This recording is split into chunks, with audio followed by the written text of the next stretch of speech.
Est-ce que l'argent est sale? Est-ce que l'argent est mauvais? Salut, ici Rémi, l'auteur du site affirmationdesoi.info. Alors aujourd'hui, je vais parler de cette croyance que beaucoup de personnes ont qui est que l'argent est sale, qui est que l'argent est mauvais, et on va voir ensemble le raisonnement biaisé qui découle de cette croyance. Alors, où est-ce que vous vous situez, vous? Est-ce que vous pensez que l'argent est sale? En tous les cas, si vous laissez les autres personnes autour de vous vous dire que l'argent est sale et si vous les laissez suivre leur raisonnement, eh bien il est fort probable que vous fassiez exploiter par ces personnes-là ou qu'elles vous mettent mal à l'aise le jour où vous réclamez quelque chose qui est votre droit, en l'occurrence de l'argent en échange de votre service. Regardez bien comment les choses se passent dans la tête de beaucoup de personnes. Je prends des exemples complètement banals. Par exemple, si on travaille toute la journée derrière un écran à saisir les commandes des clients pour donc, une entreprise, pour un employeur, eh bien, la plupart des gens, je dirais même tous les gens, estiment que cette personne qui fait ça, elle mérite un revenu en échange de ce service, en échange de ce travail. Si une personne travaille dans une boutique à vendre une 20e paire de chaussures à Madame Machin, eh bien, tout le monde trouve ça normal que cette personne qui vend cette paire de chaussures, cette 20e paire de chaussures, elle touche de l'argent en échange de cette vente-là. C'est voilà, une vendeuse, c'est son travail, et c'est même normal, si elle en a vendu beaucoup des paires de chaussures à beaucoup de clients, c'est même normal que cette personne-là touche une prime, donc qu'elle touche encore plus d'argent. C'est normal pour beaucoup de personnes, si on travaille dans un call center, à appeler donc tous les clients d'une marque de téléphonie, de sorte que les clients de cette marque de téléphonie, ils passent au forfait supérieur. C'est normal, donc, quand on travaille dans un call center, pour beaucoup de personnes, que cette personne qui appelle tous les clients, qui se fait remballer la moitié de la journée, eh bien, elle touche un salaire et qu'elle touche aussi certainement des primes si elle fait bien son travail, c'est-à-dire si elle arrive à faire passer beaucoup de gens au niveau supérieur, au niveau de leur forfait téléphonique. Mais pour ces personnes qui trouvent ça tout à fait normal, en tout cas pour certaines de ces personnes, et pour beaucoup même malheureusement, si quelqu'un demande de l'argent pour aider les autres, alors à ce moment-là, c'est une honte. C'est une honte.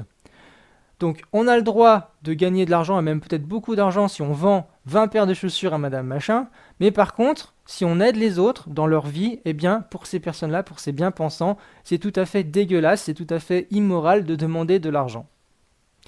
Pourquoi? Parce que pour ces gens-là, eh bien l'argent c'est mauvais. Donc comme l'argent c'est mauvais, on ne peut pas faire quelque chose de bon en échange de l'argent. On ne peut pas, en fait, c'est logique. Pour ces personnes-là, on ne peut pas faire quelque chose de bon en échange de quelque chose de mauvais. Donc on ne peut pas aider les autres en échange d'argent.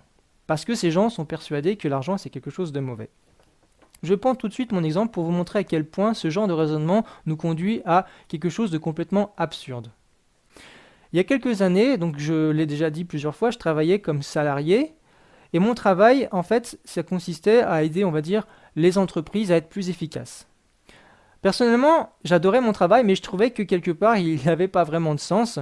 Donc je l'adorais, il n'avait pas vraiment de sens. Et donc, à un moment donné, j'ai décidé de repenser ma vie, de trouver quelque chose qui me permette d'avoir un sens dans mon travail. Donc, au lieu de gagner ma vie à aider des entreprises à être plus efficaces, eh bien, j'ai décidé de gagner ma vie en aidant les gens. Pour moi, aider les gens, c'est une cause noble.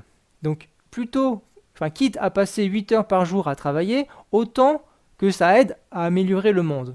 Voilà, tout simplement. Plutôt que de passer 8 heures par jour à travailler, au lieu que ça fasse plus de profit à une entreprise qui vend des choses dont les gens n'ont pas forcément besoin, par exemple, eh bien, j'aime autant aider les gens à s'améliorer, à améliorer leur vie. Pour moi, ça a beaucoup plus de valeur, bien sûr, et beaucoup plus de sens. Et le résultat, juste entre parenthèses, c'est qu'aujourd'hui, je reçois des dizaines et des dizaines de mails et de merci, de remerciements chaque mois de la part de personnes que j'aide. Que ce soit des clients ou que ce ne soit pas des clients, des gens qui n'ont jamais acheté mais qui consultent mon site, mais qui lisent mes articles, qui regardent mes vidéos. Donc d'ailleurs, du fond du cœur, merci à ces personnes pour leur soutien parce que ça me permet de garder mon enthousiasme et ça me permet de voir vraiment que tout ce que je fais a un sens et que j'apporte de la valeur aux gens. Bon. Mais de temps en temps, malheureusement, il y a des personnes, c'est très peu sur l'année, c'est une poignée de personnes, peut-être même pas 10, il y a des personnes qui me disent en fait que ce que je fais c'est dégueulasse, que c'est dégueulasse de faire payer mes services. Que ce genre de service que je fais devrait être gratuit. Que ce genre de service que je rends devrait être gratuit. Que ce que je fais n'est pas un travail. Réponse à ces personnes, soit mes conseils n'ont aucune valeur et effectivement, donc comme ils n'ont aucune valeur, ils devraient être gratuits puisqu'ils ne sont pas vendables. Et donc dans ce cas-là, eh bien inutile d'écouter mes conseils parce que ces personnes qui disent que mes conseils ne devraient pas être payants veulent quand même les écouter. Donc je vous dis inutile d'écouter mes conseils si vous considérez qu'ils n'ont aucune valeur, qu'ils ne vous apportent rien. Maintenant, si vous considérez qu'ils ont de la valeur, enfin si ces personnes-là en tout cas considèrent que mes conseils ont de la valeur et qu'ils peuvent aider les gens, et malgré tout ils jugent que c'est mal de faire payer ces services, et donc de faire quelque chose de bon contre quelque chose de mauvais, c'est à cause de cette croyance. Alors j'en reviens à vous. Ne vous faites pas avoir par cette croyance que l'argent est mauvais. Si vous avez la même croyance que ces gens-là, ou si vous n'êtes pas très clair avec vous-même au sujet de cette croyance, eh bien vous allez vous faire bouffer. Vous allez devenir un paillasson. Parce que ces gens, en fait, ils cherchent, une fois qu'ils ont cette croyance-là, donc qui est au fond d'eux, dont ils sont persuadés qu'ils n'ont jamais remise en cause et qu'ils ne veulent surtout pas remettre en cause, peut-être parce qu'elle leur vient de leur, déjà du matraquage des médias, bien sûr, mais aussi des croyances de leurs parents. Bref, si ces gens-là cherchent à vous culpabiliser, par exemple, vous devriez avoir honte de vendre vos services. Moi, c'est ce qu'on me dit des fois, donc dans ces exemples que je donnais tout à l'heure. Si ces gens cherchent à vous culpabiliser, ne vous faites pas avoir. Et ces personnes-là, du coup, pour être cohérents avec elles-mêmes et avec leurs croyances, eh bien, elles s'inventent un monde complètement imaginaire pour prouver que vous êtes une mauvaise personne. Donc, déjà, ils vont vous dire ce que vous vendez, ce que vous voulez vendre, c'est de la merde.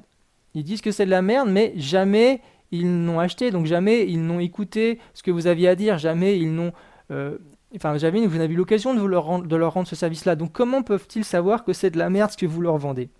Ensuite, s'il y a quand même des clients qui vous achètent vos produits, qui vous achètent vos services, bah pour ces gens-là, forcément, du coup, comme c'est mauvais et comme c'est de la merde que vous vendez, c'est que si les gens achètent, c'est que vous les trompez, vous leur avez menti. Voilà, et ça va encore plus loin.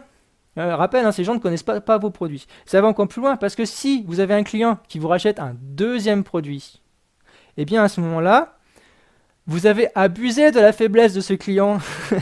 Vous êtes vraiment quelqu'un de mauvais. Voilà, vous voyez à quel point ça devient complètement absurde. L'argent est mauvais, donc si vous vendez, c'est de la merde. Et si vous arrivez à convaincre des gens, c'est que vous les trompez. Et si vous arrivez à vendre plusieurs fois à des gens, c'est que vous abusez de la faiblesse de ces gens-là. Voilà, simplement parce que ces gens qui vous font la morale, ces bien pensants, eh bien, ils ont cette croyance que l'argent est mauvais. Alors, ne vous laissez pas culpabiliser par ces personnes-là. D'ailleurs, souvent, ce sont des gens bien, j'en conviens, j'en suis sûr, ce sont des gens bien qui ont un bon fond, qui ont simplement peur et qui ont des croyances absurdes et qui veulent donc protéger les autres. Mais l'argent, dites-vous bien, l'argent que vous gagnez, vous le méritez si vous avez apporté de la valeur à l'autre. C'est même quelque chose de noble.